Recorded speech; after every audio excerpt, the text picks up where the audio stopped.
আসসালামু আলাইকুম। আজকে আমি আপনাদেরকে দেখাবো পটলের খোসার একটা মজাদার ভর্তা। এই ভর্তাটা একবার বানিয়ে খেলে আপনারা বারবার খেতে ইচ্ছে করবে। এটা গরম ভাতের সাথে অনেক বেশি ভালো লাগে। তো ভর্তাটা বানানোর জন্য আমাদের যা যা লাগবে তা হচ্ছে পেঁয়াজ, এখানে হচ্ছে আমি শুটকি ছেঁচে নিয়েছি, পটলের খোসাটা সিদ্ধ করে ব্লেন্ডার করে নিয়েছি, লাগবে হচ্ছে রসুন বাটা। তো এখন আমি একটা কড়াইতে তেল গরম করে তার ভিতরে পেঁয়াজ দিয়ে কিছুক্ষণ ভেজে নিব। পেঁয়াজটা একটু ভাজা হয়ে গেলে তার ভিতরে আমি রসুন বাটা দিয়ে দিব। রসুন বাটাটা দিয়ে কিছুক্ষণ ভেজে নেব রসুনের কাঁচা গন্ধটা যাওয়ার জন্য।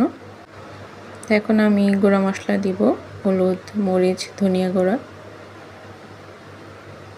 দিয়ে এখন একটু নেড়েচেড়ে দিব। তারপর একটু পানি দিয়ে মশলাটা কষিয়ে নিব।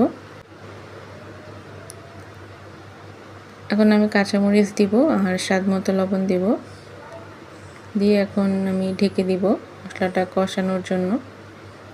মশলাটা আমার কষানো হয়ে গেছে, এখন আমি শুটকি দিয়ে দিব। শুটকিটা আমি আগে থেকে বেটে নিয়েছিলাম শিলপাটাতে। তো এই তো শুটকিটাও আমার কষানো হয়ে গেছে। এখন আমি যে পটলের খোসাটাকে সিদ্ধ করে রেখেছিলাম ব্লেন্ডার করে, সেটাকে এখন দিয়ে দিব। দিয়ে এখন ভালো করে মশলার সাথে মিক্স করে নিব।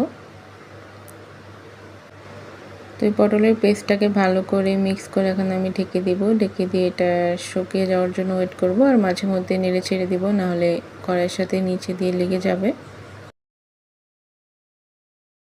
আর পটলের ভর্তাটা প্রায় হয়ে গেছে, এখন আমি ধনিয়া পাতা দিয়ে দিব একটু স্বাদের জন্য, দিয়ে আবার একটু মিক্স করে দিব ভালো করে।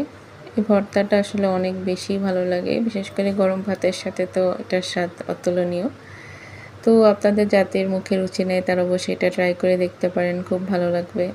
Thank you. ভিডিওটা ভালো লাগলে অবশ্যই লাইক এন্ড কমেন্ট করবেন এবং একটা শেয়ার করে দেবেন। ধন্যবাদ সবাইকে।